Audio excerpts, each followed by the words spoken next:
Buscar e salvar, propósito primário ou secundário da vinda de Jesus Cristo a este mundo. Capítulo 19, versículo 10 do Evangelho segundo escreveu Lucas.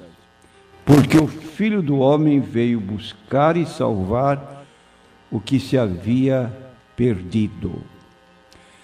A nossa pergunta pode parecer absurda. E talvez o prezado ouvinte que tem familiaridade com a Bíblia Sagrada tenha ouvido através desta programação que há um versículo na Bíblia que é considerado a Bíblia em miniatura. Isto é, qual é a mensagem central da Bíblia Sagrada? Nós dizemos que João 3,16 encerra a mensagem da Bíblia num só versículo. Deus amou o mundo de tal maneira que deu o seu Filho unigênito para que todo aquele que nele crê não pereça, mas tenha a vida eterna. E vamos citar o versículo seguinte, 17, que diz: Deus não enviou seu Filho ao mundo para condenar o mundo, mas para que o mundo fosse salvo por ele.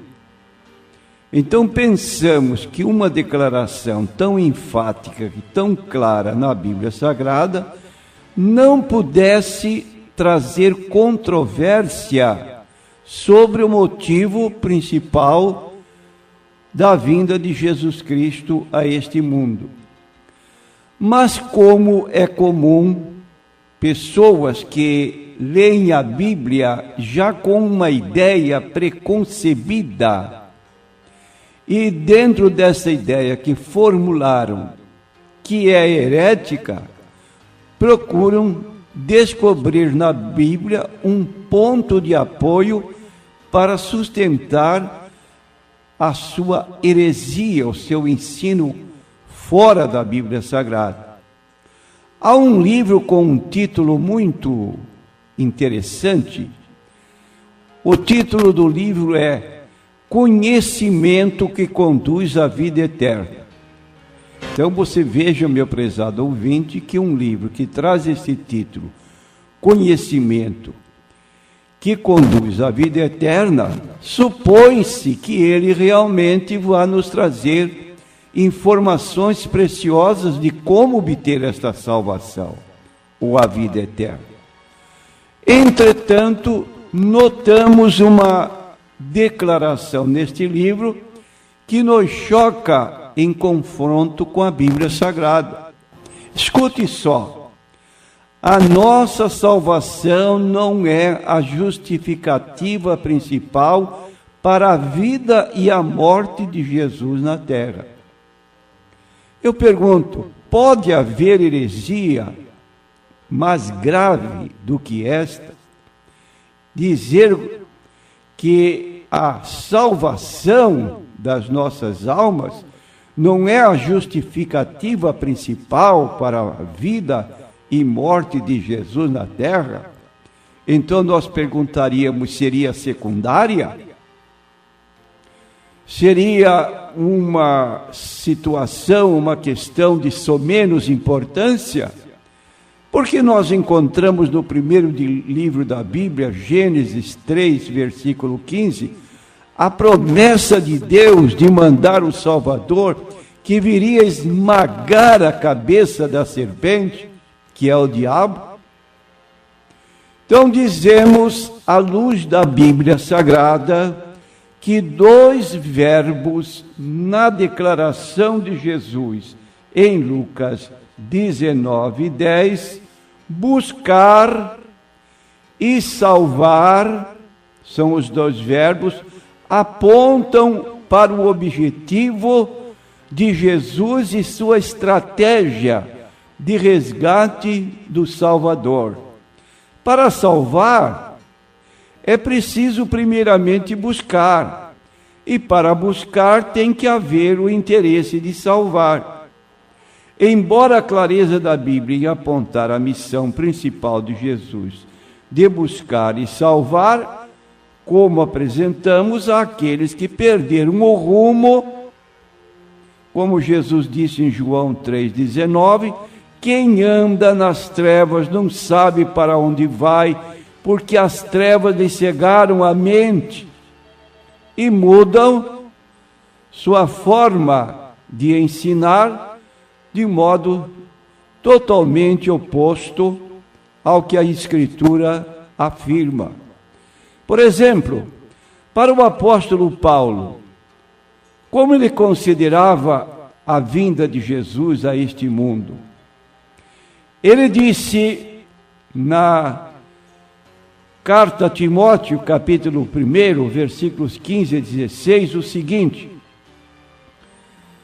esta é uma palavra fiel e digna de toda aceitação, que Cristo Jesus veio ao mundo para salvar os pecadores, dos quais eu sou o principal, mas por isso alcancei misericórdia, para que em mim, que sou o principal, Jesus Cristo mostrasse toda a sua longanimidade, para exemplo dos que haviam de crer nele para a vida eterna.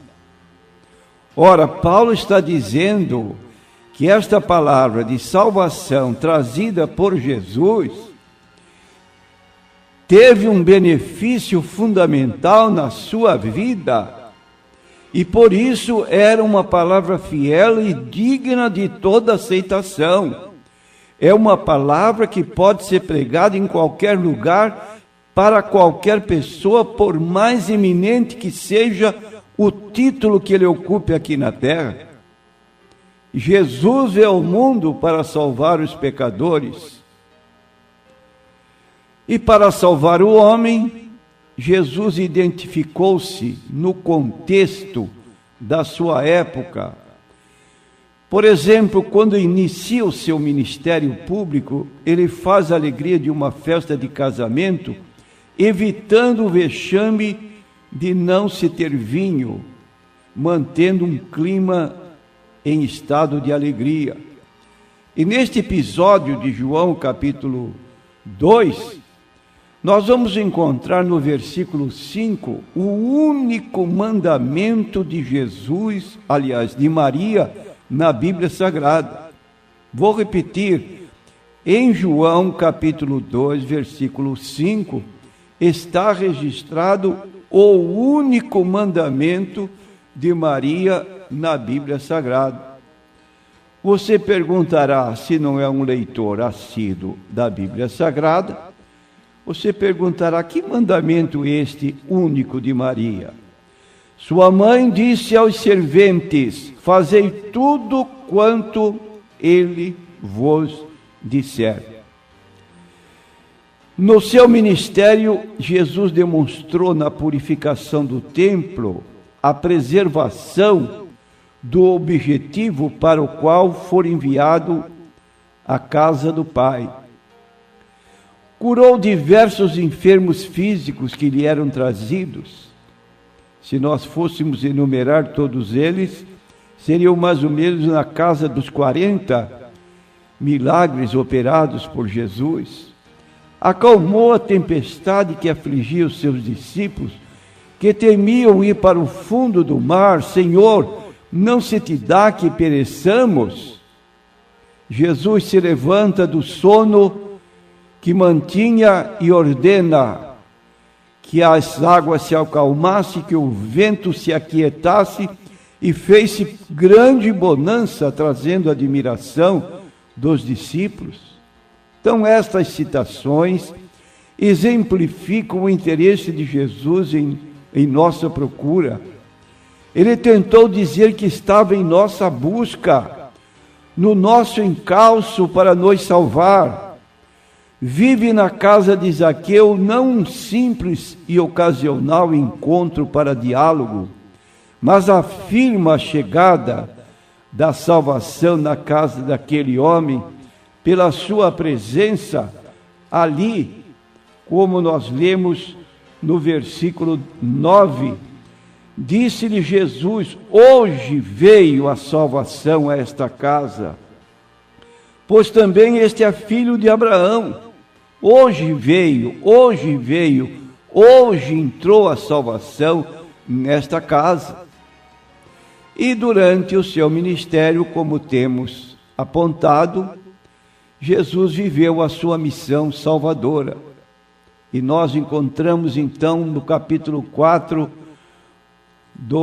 da Epístola de Paulo aos Gálatas, no versículo 4 e 5, a repetição da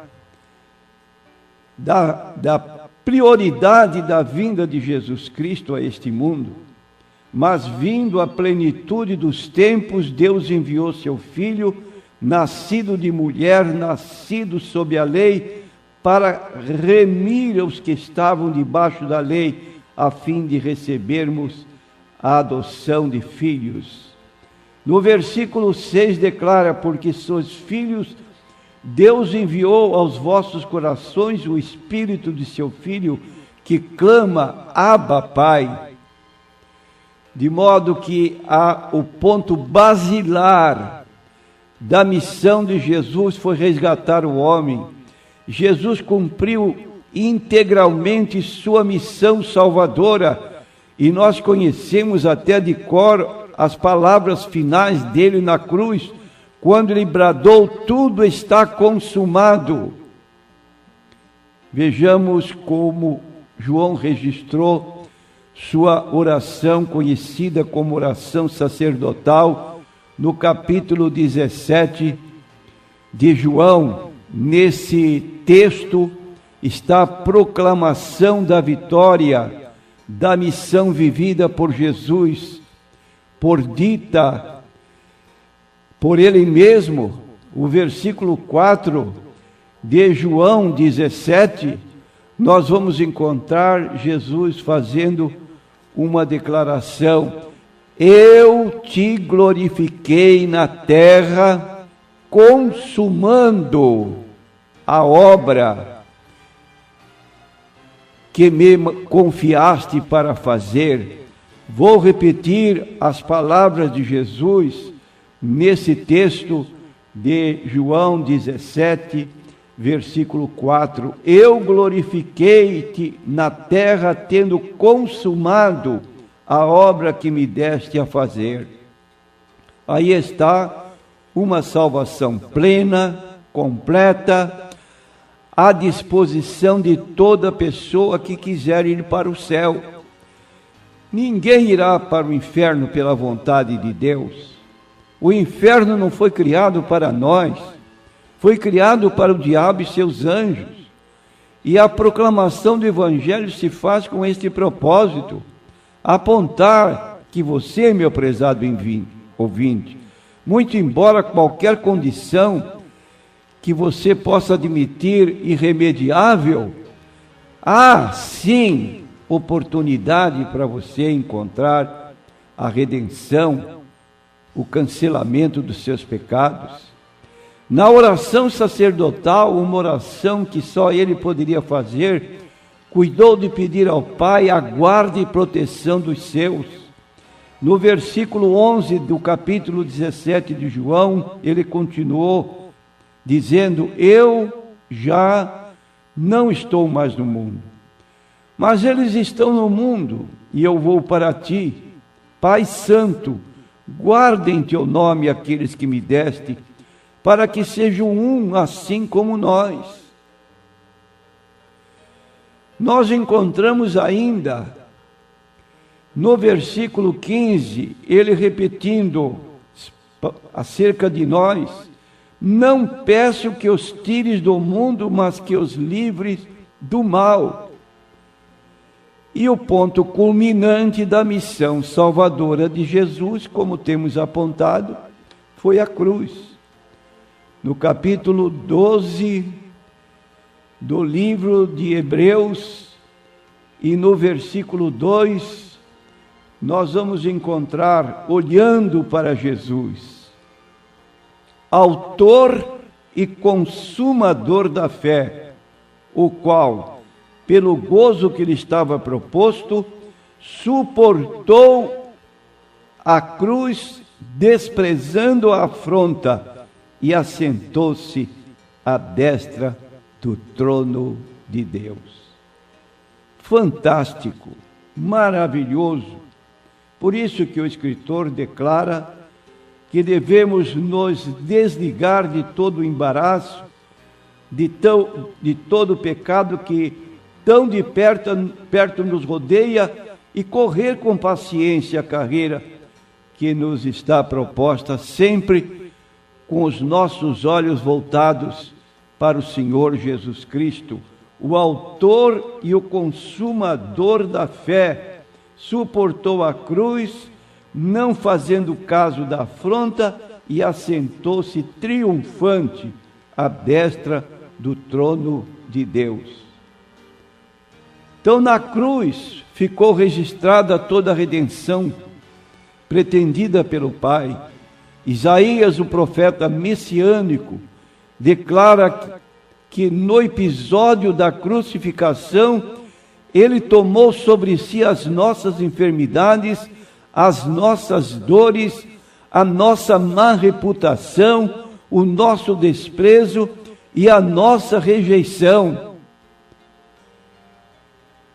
Este capítulo 53 do livro de Isaías aponta então para a obra do Senhor Jesus Cristo, conforme podemos ler nos versículos 2 a 5, porque foi subindo como renovo perante ele como a raiz de uma terra seca, não tinha beleza nem formosura, e olhando nós para ele, não havia boa aparência nele para que o desejássemos.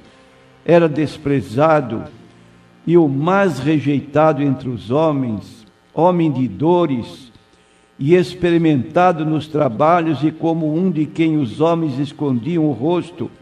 Era desprezado e não fizemos dele caso algum.